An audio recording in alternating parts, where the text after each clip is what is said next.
Dans un repli discret du ciel, là où le noir n'est jamais totalement vide, une lueur a traversé l'obscurité sans bruit. Elle n'a pas éclaté comme une supernova, ni dessiné les arabesques familières d'une nébuleuse. Elle a clignoté, faiblement, régulièrement, assez pour attirer l'attention du regard le plus sensible jamais posé par l'humanité sur l'invisible, le télescope spatial, James Webb. Ce qui semblait d'abord se dissoudre dans le fond cosmologique s'est répété, encore et encore, comme un souffle maîtrisé au cœur du vide. Abonnez-vous à Cosmos Ultime, laissez un like et dites-nous quel fait vous a le plus intéressé. Au fil des heures d'observation, les algorithmes ont cessé de classer ce signal comme un simple artefact. Sa cadence n'était ni aléatoire, ni dictée par les caprices du bruit instrumental. Elle obéissait à une logique. Lorsque l'alerte a atteint les équipes humaines, la surprise a été immédiate. La source n'était ni lointaine ni diffuse. Elle provenait d'un intrus discret, déjà connu des astronomes pour sa trajectoire improbable. Un corps interstellaire, catalogué sous un nom austère, presque administratif, Three Eye Atlas. Découvert quelques mois plus tôt, Three Eye Atlas traversait le système solaire sur une trajectoire hyperbolique, trop allongée pour être né ici. Un voyageur ancien, expulsé d'un autre système stellaire, filant sans propulsion apparente, guidé uniquement par l'inertie et la gravité. À première vue, rien de plus qu'un mélange familier de glace, de poussière et de silicate, semblable aux autres errants venus d'ailleurs. Pourtant, sous le regard infrarouge de Webb, cette apparente banalité s'est fissurée, car ce que Webb a détecté ne correspondait à aucun scénario naturel connu. Une émission thermique interne, surgissant par à-coups, indépendante de la lumière solaire, insensible aux rayons cosmiques, étrangère aux mécanismes de friction ou de désintégration radioactive. La chaleur apparaissait, disparaissait, puis revenait, comme si quelque chose, au cœur même de l'objet, s'allumait et s'éteignait selon un protocole précis. Les scientifiques ont d'abord cherché des explications prudentes. Jet cométaire mal orienté, contrainte de marée, rotation complexe. Mais chaque hypothèse s'effondrait face à la netteté des données. Les variations étaient trop abruptes, trop propres, trop cohérentes. Et surtout, elles coïncidaient avec de minuscules éclairs dans le proche infrarouge. Des flashs si discrets qu'aucun télescope précédent n'aurait pu les isoler. James Webb, avec sa sensibilité inégalée, a permis une cartographie fine de ces fluctuations. Elles ne se répartissaient pas au hasard sur la surface de Three Eye Atlas. Elles se concentraient dans une région asymétrique, comme une zone au comportement distinct, presque spécialisée. Là où le reste de l'objet se comportait comme une matière chaotique façonnée par le temps, cette région semblait répondre à des règles différentes. La communauté scientifique se souvenait encore des précédents visiteurs interstellaires. Oumuamua, avec sa forme déroutante. Borisov, riche en volatiles inattendus. Chacun avait repoussé un peu plus les frontières de ce que l'on croyait possible. Mais Three Eye Atlas allait plus loin. Il ne posait pas seulement des questions sur l'origine des objets interstellaires. Il interrogeait leur nature. L'analyse spectroscopique a révélé un contraste troublant. La majeure partie de l'objet présentait une signature compatible avec des minéraux et des composés volatiles connus. Mais la zone anomalique affichait une uniformité spectrale dérangeante. Trop lisse, trop régulière. Comme si la matière avait été élaborée pour optimiser l'absorption et l'émission d'énergie infrarouge. Non pas par hasard, mais par conception. Dans les salles de contrôle, personne n'osait prononcer certains mots. Pourtant, l'idée s'imposait, silencieuse et insistante, artificielle, non pas au sens d'un engin identifiable, d'une sonde reconnaissable, mais comme la trace d'une intention inscrite dans la matière elle-même. Une architecture invisible à l'œil nu, mais évidente pour un instrument capable de lire les murmures thermiques de l'univers. Les jours suivants, Webb a poursuivi son observation sans interruption. Les impulsions thermiques se sont intensifiées. Leur durée augmentait selon des proportions mathématiques simples. Pas de chaos, pas d'irrégularité, une progression. Les chercheurs ont appliqué des outils d'analyse réservés habituellement aux signaux complexes. Transformés de Fourier, décomposition harmonique, cartographie fréquentielle. À chaque étape, de nouvelles couches de structure apparaissaient. Ce n'était plus seulement de la chaleur, c'était un schéma. Plus déroutant encore, ces impulsions semblaient se déplacer lentement à la surface de l'objet, migrant d'un hémisphère à l'autre. L'image évoquait un système qui s'éveille, qui redistribue son énergie, qui vérifie ses propres composants après un sommeil interminable. Une séquence de diagnostic exécutée avec une patience cosmique. Lorsque 3i Atlas s'est rapproché de son périhélie, Webb a capturé un événement singulier. Toute l'activité thermique s'est soudain concentrée en une émission étroite, d'une précision spectrale extrême, quelques minutes à peine. Mais la structure du signal était saisissante. Des couches superposées, répétitives, accordées comme les notes d'un accord, plutôt que comme un simple bruit. À cet instant, l'interprétation de l'objet a basculé. 3i Atlas n'était peut-être pas un fragment passif du chaos interstellaire. Il pouvait être le vestige d'un processus ancien, un artefact dérivant entre les étoiles, ou même un dispositif encore fonctionnel, conçu pour réagir lorsqu'il rencontre un environnement stellaire favorable. Dans cette perspective, le système solaire n'était plus un simple décor, il devenait un déclencheur. Les données lumineuses ont révélé un détail supplémentaire, presque dissimulé dans la complexité des courbes, un motif géométrique récurrent, invisible tant que l'on n'ajustait pas précisément l'angle, la rotation et la distance. Une symétrie sans équivalent dans les processus géologiques connus, comme si la surface elle-même portait un plan, lisible uniquement sous certaines longueurs d'onde. James Webb venait peut-être de faire plus qu'observer un objet. Il avait assisté au début d'une transformation, un moment où quelque chose, venu de bien au-delà de notre voisinage stellaire, répondait à la présence du Soleil. Et ce que cette réponse signifiait restait encore à comprendre.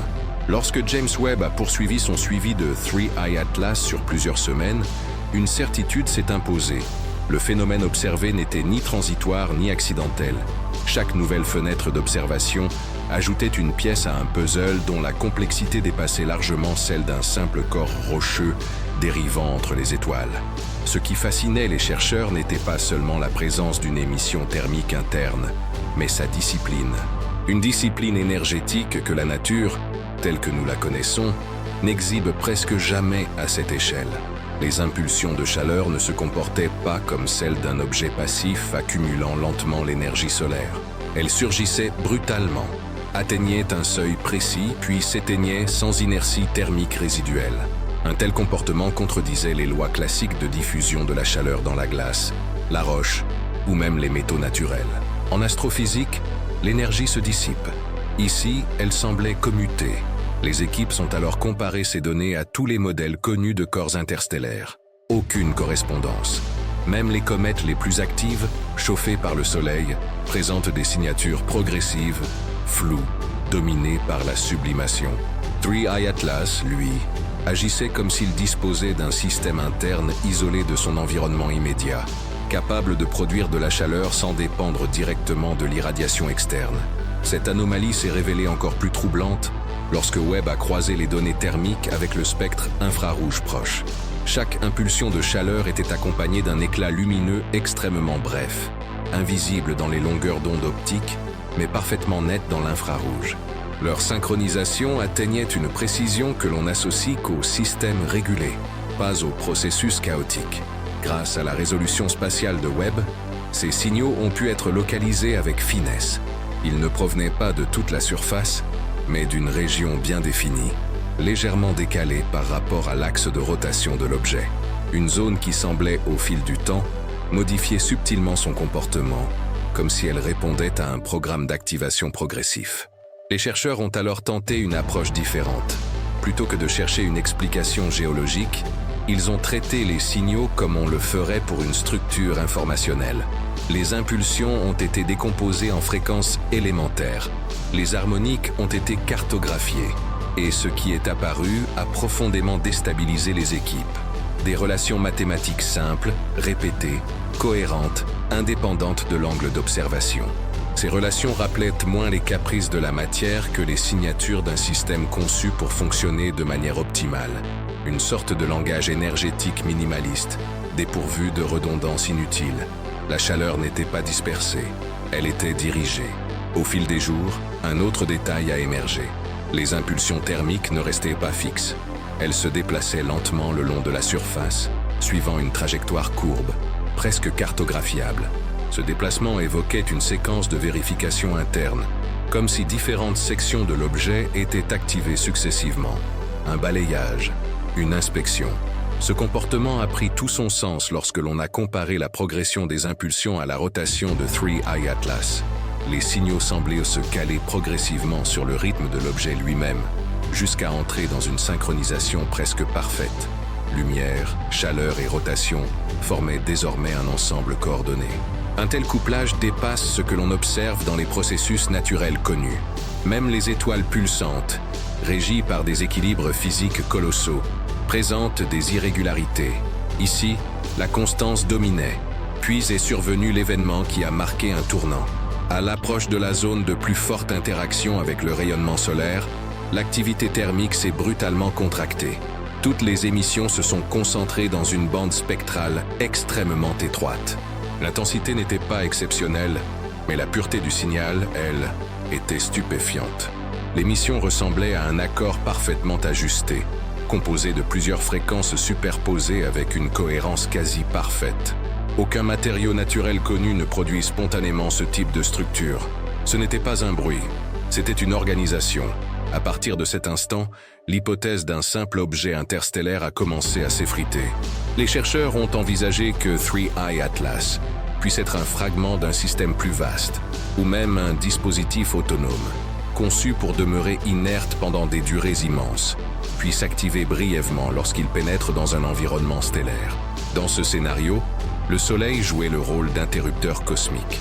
Sa lumière, son champ magnétique, son vent solaire devenaient des paramètres d'entrée, déclenchant une réponse interne soigneusement programmée. Les analyses de courbes lumineuses ont alors révélé un motif supplémentaire, une géométrie répétitive, invisible à première vue, mais évidente une fois les données corrigées des effets de rotation et d'angle. Cette géométrie ne correspondait ni à des fractures naturelles, ni à des structures de croissance minérale. Elle évoquait plutôt une architecture. James Webb, en révélant cette organisation cachée, a ouvert une brèche conceptuelle vertigineuse.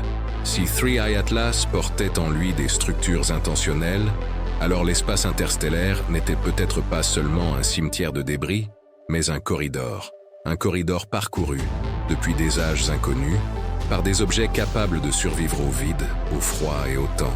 Des objets dont la fonction ne se révélait qu'au moment précis, où un système stellaire comme le nôtre croisait leur route. À mesure que James Webb affinait son regard, 3i Atlas cessait d'être un simple point de données pour devenir une présence. Les nouvelles séries d'observations ont révélé que les impulsions thermiques ne se contentaient plus d'apparaître et de disparaître. Elles évoluaient, leur durée s'allongeait, leur intensité variait selon des proportions précises, comme si l'objet ajustait progressivement son comportement en réponse à l'environnement solaire. Ce changement n'était pas abrupt. Il suivait une logique douce, presque pédagogique, comme un système qui testerait ses propres limites avant d'aller plus loin. Les scientifiques ont alors remarqué un phénomène inattendu. Les zones d'émission semblaient migrer le long de la surface, selon un tracé calculé, reliant des régions spécifiques dans un ordre qui se répétait à chaque cycle. L'image évoquée par ces données était troublante. Celle d'un mécanisme ancien qui, après un sommeil de millions d'années, réactivait ses fonctions l'une après l'autre. Non pas dans la précipitation, mais avec la lenteur majestueuse du temps cosmique. Une séquence de réveil, pensée pour durer des éons. En superposant les cartes thermiques au modèle de rotation, les chercheurs ont découvert que cette migration énergétique formait un schéma géométrique cohérent. Des arcs, des spirales discrètes, des symétries que l'on ne retrouve ni dans les fractures naturelles, ni dans les processus d'érosion spatiale. Cette géométrie n'était visible que dans l'infrarouge, comme si elle avait été gravée dans une langue lumineuse inaccessible aux yeux humains. À ce stade, l'hypothèse d'une structure interne complexe a gagné du terrain. Les données suggéraient la présence de couches sous la surface, chacune réagissant à des seuils précis de température et de rayonnement. Lorsque l'une s'activait, une autre semblait entrer en veille. Un jeu d'équilibre finement réglé, rappelant davantage un système d'ingénierie qu'un hasard astrophysique. Une découverte a particulièrement marqué les équipes, la détection d'un matériau jusqu'alors inconnu dans les catalogues astronomiques. Sa signature spectrale indiquait une capacité exceptionnelle à réguler l'absorption et la restitution d'énergie. Ce composé semblait presque indifférent aux fluctuations brutales, maintenant une stabilité thermique remarquable là où la matière ordinaire aurait cédé. Dans le langage de la physique, un tel comportement est rare. Dans celui de l'ingénierie avancée, il est recherché. Ce matériau agissait comme un médiateur énergétique, capable de lisser les excès, de préserver l'intégrité interne de l'objet malgré les contraintes du voyage interstellaire. Lorsque Webb a détecté de fines microfractures près de la région anomalique, beaucoup ont craint une dégradation structurelle, mais l'analyse détaillée a révélé autre chose. Sous ces fractures se trouvait une couche encore plus résistante, dotée de propriétés proches de la supraconductivité à des températures étonnamment élevées. Si cette interprétation est correcte, 3i Atlas posséderait un réseau interne capable de stocker et de redistribuer l'énergie avec une efficacité presque parfaite. Une telle capacité expliquerait comment l'objet pouvait produire des impulsions thermiques après un voyage si long, sans source d'alimentation apparente. À cet instant, les métaphores ont commencé à envahir les discussions scientifiques. Certains parlèrent d'une bouteille jetée dans l'océan galactique, dérivant au gré des courants gravitationnels. D'autres évoquaient un enregistreur cosmique, silencieux, accumulant des données à travers les étoiles, avant de se manifester brièvement lorsqu'il rencontre un nouveau soleil. Une autre observation a renforcé cette vision. À mesure que 3i Atlas s'approchait du soleil, l'orientation de la zone active s'est progressivement alignée avec la direction du rayonnement solaire, comme si l'objet reconnaissait la source d'énergie et recalibrait ses processus internes. Cette adaptation rappelait le comportement de systèmes autonomes capables de s'ajuster sans intervention externe. Presque simultanément, Webb a détecté une vibration de très basse fréquence dans le spectre énergétique de l'objet. Elle n'était ni acoustique ni mécanique, mais purement énergétique. Une libération périodique, discrète, synchronisée avec les impulsions thermiques. L'ensemble formait un système cohérent où chaleur, lumière et énergie semblaient dialoguer. Ce dialogue interne suggérait une architecture unifiée, pas une accumulation de phénomènes indépendants, mais une orchestration, comme un instrument ancien, accordé pour jouer uniquement lorsqu'il rencontre les bonnes conditions. À mesure que les données s'accumulaient, un autre phénomène est apparu. Les intervalles entre les impulsions diminuaient lentement. Cette accélération correspondait précisément à la réduction de la distance entre l'objet et le Soleil. L'énergie solaire semblait agir comme un catalyseur, réveillant progressivement des fonctions plus profondes. Dans cette lecture, 3i Atlas n'était pas un vestige inerte, mais un système en hibernation, conçu pour s'activer par étapes. Chaque seuil franchi révélait une nouvelle couche de complexité, comme un livre qui ne dévoile ses chapitres qu'à mesure que l'on s'en approche. Les théories se sont multipliées. Certains ont évoqué une sonde passive, créée par une civilisation ancienne pour explorer la galaxie sans propulsion. D'autres ont imaginé un artefact destiné à tester les environnements stellaires, à mesurer les signatures électromagnétiques des systèmes qu'ils traversent. Dans toutes ces hypothèses, un point restait constant. 3i Atlas ne semblait pas réagir au hasard. Il répondait, et cette réponse était mesurée, parcimonieuse, presque respectueuse de l'énergie disponible. James Webb, en révélant ces détails invisibles, a transformé un simple objet interstellaire en miroir de nos propres limites. Face à lui, l'humanité observait peut-être la trace d'une intelligence disparue, ou simplement d'une ingénierie si avancée qu'elle se confond avec la magie du cosmos. À l'approche de la zone où la pression du rayonnement solaire atteint son influence maximale, James Webb a observé la phase la plus intense de l'activité de 3i Atlas. Les impulsions thermiques, autrefois nettes et abruptes, se sont transformées.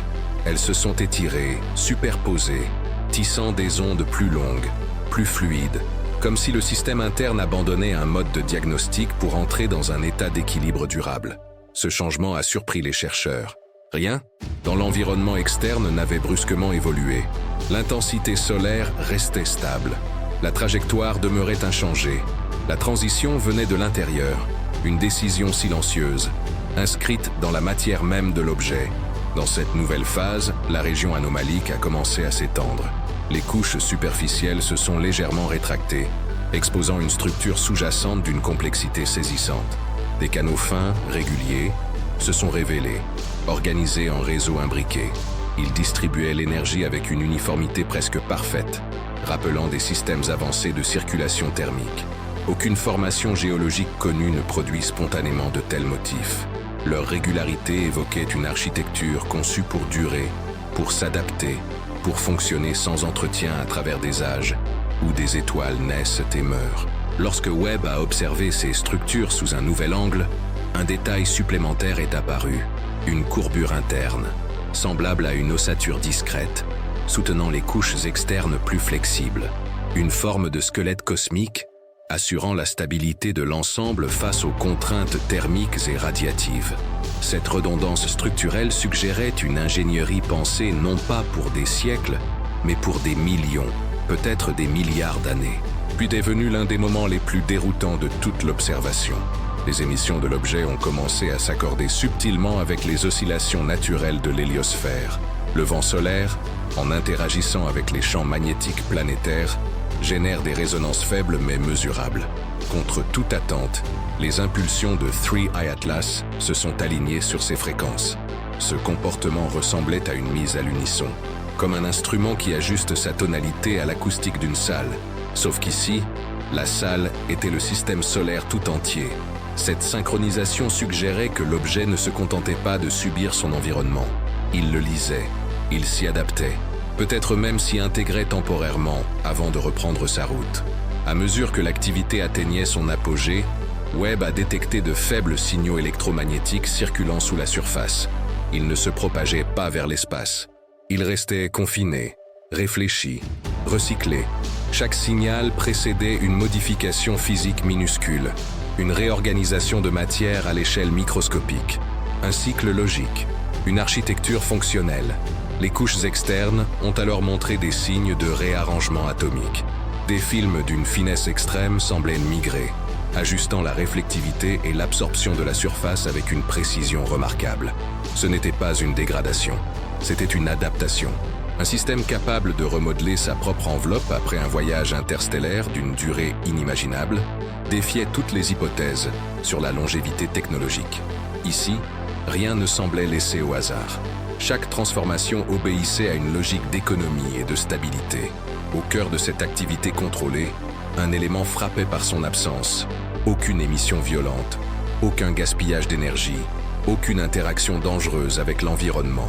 Tout était mesuré, conservé, comme si les créateurs de cet objet avaient compris que, dans le cosmos, la survie appartient à ceux qui savent durer, non à ceux qui brillent le plus fort. Puis, presque imperceptiblement, l'intensité a commencé à décroître. Les ondes se sont apaisées. Les structures sont restées en place, mais leur activité s'est stabilisée. 3I Atlas semblait entrer dans une nouvelle phase de silence, enrichie par son passage au voisinage du Soleil. James Webb n'avait peut-être pas observé une tentative de communication. Il avait peut-être assisté à une collecte, une mise à jour, une lecture environnementale menée par un objet conçu pour traverser les étoiles et enregistrer ce qu'il rencontre. Si cette interprétation est juste, alors 3I Atlas n'est pas unique. Il pourrait exister des milliers, des millions de ces voyageurs silencieux, dérivant entre les systèmes stellaires, témoins d'histoires plus anciennes que la Terre elle-même.